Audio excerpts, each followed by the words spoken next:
Hey, good afternoon. Funny story. I recorded that video, my introduction, and I said to myself, man, I said to you guys too, this is going to be 100 days straight of vlogging in a row. And then I did not vlog yesterday. That sucks. I mean, no excuses. I'll tell you about what happened.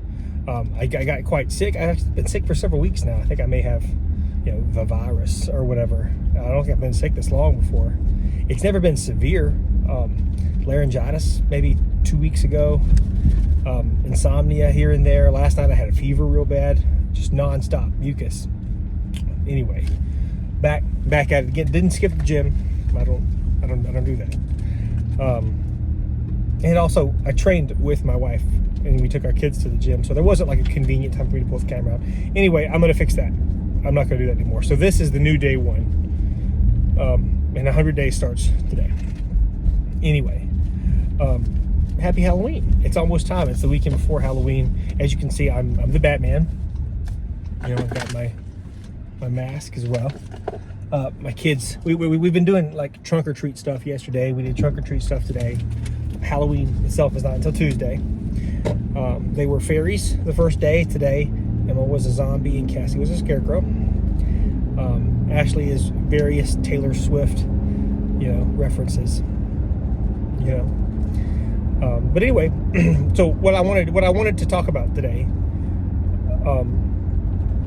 in regards to training and coaching, and pretty much anything that someone's interested in intellectually at all, is how do you know if anything is true?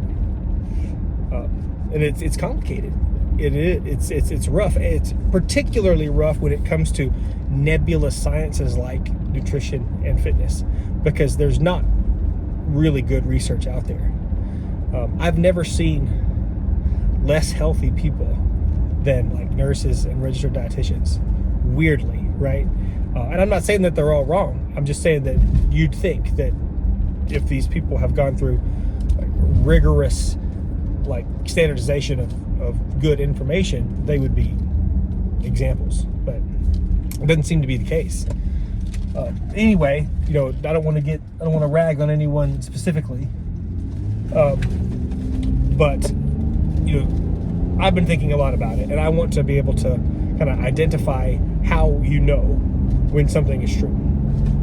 And the best I can figure out for now is that there's 4 things you should consider. Thing number 1 is there formal, excellent research done that has produced good data?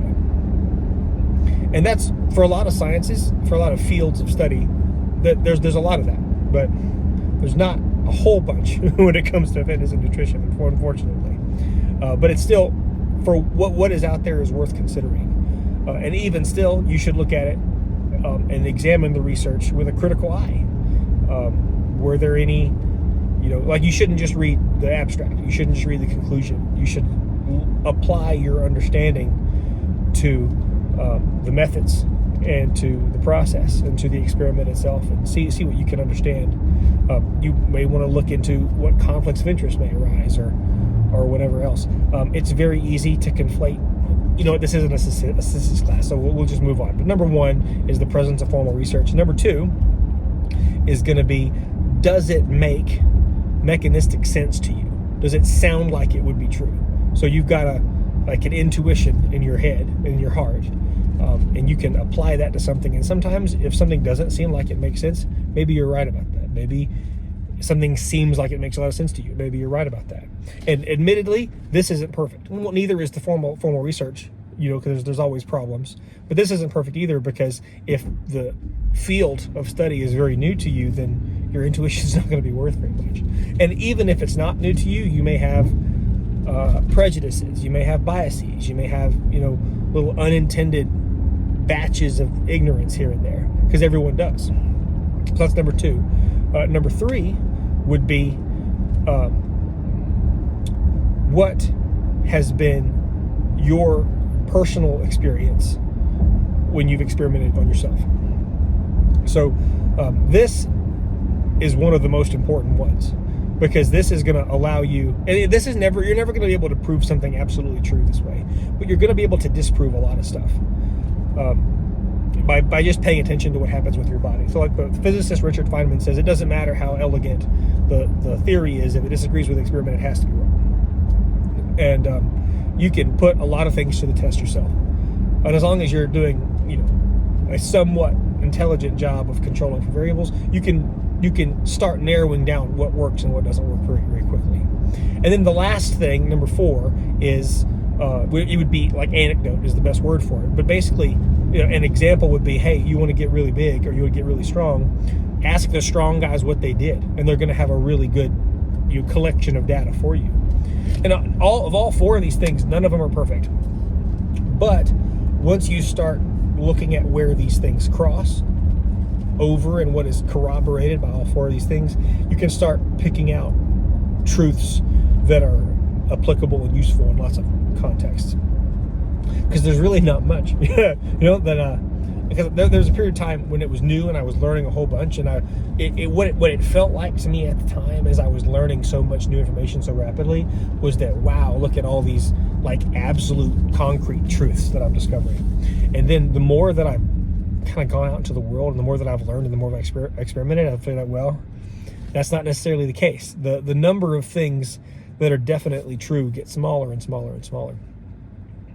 And when it comes to things like training and nutrition, here are some things that I'm pretty sure are completely true. So if you're going to train for basically any goal, like if you want to be bigger, you want to be stronger, you want to be leaner, you just want to be healthier, and you're going to use resistance training to do that, then like number 1, the resistance must be sufficiently intense. Number 1, it must be like over some threshold.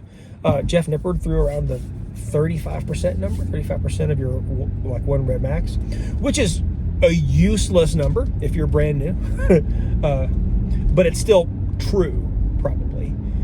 You just don't know what that is, and your 1 rep max changes so rapidly in response to stress and adaptation that it whatever. But there must be resistance present, and it must be over a certain threshold. Like number 2, volume must be over a certain threshold. Like you can't, there's a minimum amount of work that needs to be done, like reps and sets. And this is, of course, is going to be different from person to person, but you must exceed that work threshold per week or no change will be made.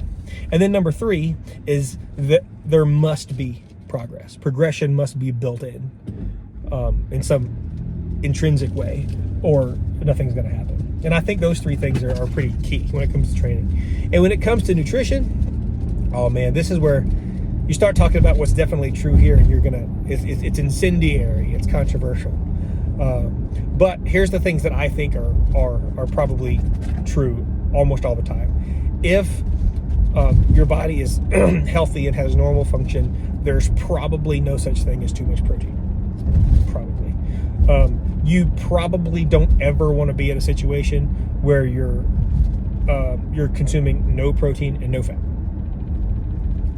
And then that's number 2. And then number 3 is the absolute biggest predictor of your body weight and your body size is volume of food. And I think that that's it for now. Everything else, people be surprised. There are extremely educated, intelligent people on every side, like arguing and discussing those things. And I've got a lot of theories and a lot of things I've experimented on that I found to be, useful things to believe, or things that maybe, a good friend of mine, Michael Wolff, talks about the idea of a low resolution truth. So a thing that is true if you zoom out far enough and not think about it too hard. And there certainly are those things. And then, of course, when you zoom in and things become more sophisticated, more complex, the truth changes. But anyway, so here's an example of why I'm thinking about how do I know the things that I know. So since I have been in the world of professional coaching, and since I've been training as someone who's been educated about training and lifting, I've never really messed with bodybuilding at all. My primary objective was to just get big and strong, and to make other people as strong as possible too, because you just see lives improve. Seriously, you see lives seriously improve whenever people get stronger. That's a whole other thing that we could talk about one day, but essentially I just didn't care what I looked like, and well, A, and then B, I figured, and this is one of those low resolution shows I was talking about, that a weaker person probably looks better stronger, and I think that's true, low resolution enough.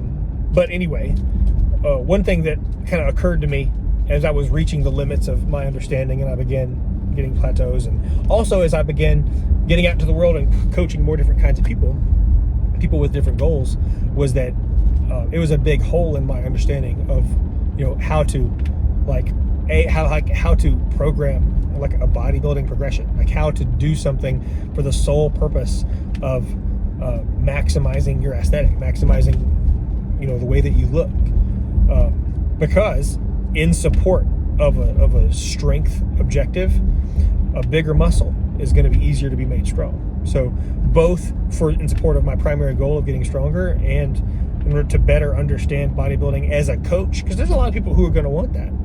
I've been doing a lot of bodybuilding training recently, and basically just taking myself to bodybuilding school, and I'm starting to see like things that I've always heard of as bro science and kind of dismissed because of lack of evidence or lack of good anecdote. I was like, that's silly. And I'm starting to experience these things, and it's opening my eyes to a lot of stuff. And here's one quick example. Example is, so this bodybuilding training that I'm doing kind of in conjunction with my powerlifting volume is I'm doing large amounts of volume for isolation exercises, right? So front delts, side delts, rear delts, yada, yada, yada, right? And what I've discovered, like watching myself getting a pump and watching the pump go away, and watching like transient hypertrophy come and transient hypertrophy go, you start to figure out, okay, I see weaknesses. I see strengths and I see weaknesses. I see places where certain parts of my body are less developed than they should be. And it's just jumping right out at me. And that was a huge realization for me. Like I figured out that my front delts are tremendous in comparison to my rear and side delts. My rear delts, not bad.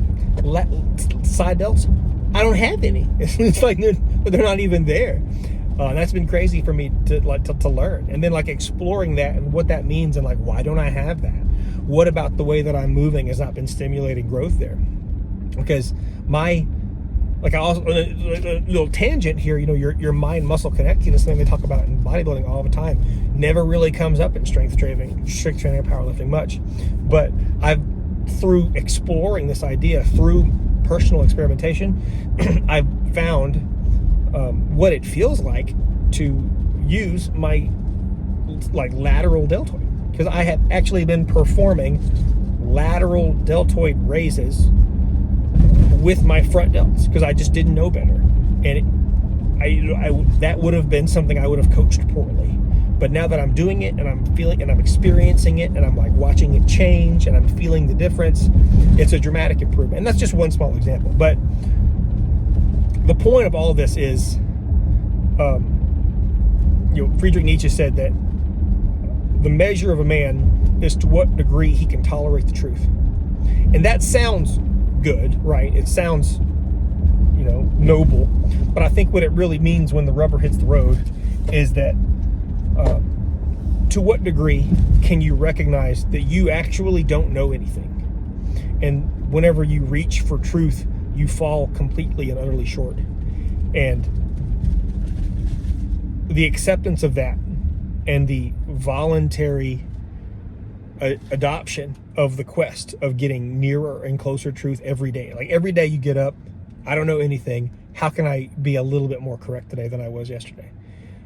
I think that makes, no matter what it is that you are and what it is that you do, I think it's going to improve that. But anyway, this is a lot. I took the long way. I got to go to the gym. I'm under the weather and I'm really nervous about what it's going to feel like today. I'm squatting today. My powerlifting volume is going to be, just a squat, and then I've got some quadriceps work to do, and I've got some calves work to do. But anyway, I'm going to go do that. Thank you so much. I'm so grateful now for all the good things that come to me effortlessly and easily on a daily basis. Thank you.